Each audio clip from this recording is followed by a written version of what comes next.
So in this video, I am going to walk you through how to log into Discord with QR code.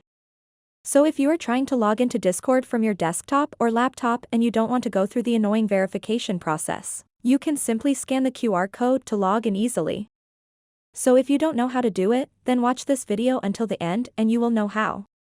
So let's get started right away.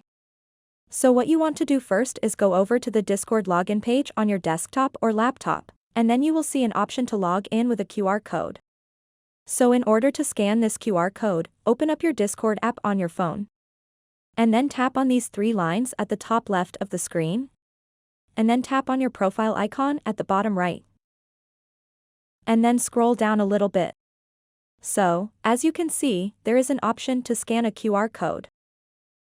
Simply tap it and it will open up your camera, so point your rear camera at the screen of your desktop or laptop with the QR code. Then it will scan that QR code and then this will pop up on your phone, so tap on Yes, log me in, then tap Continue. And that's it.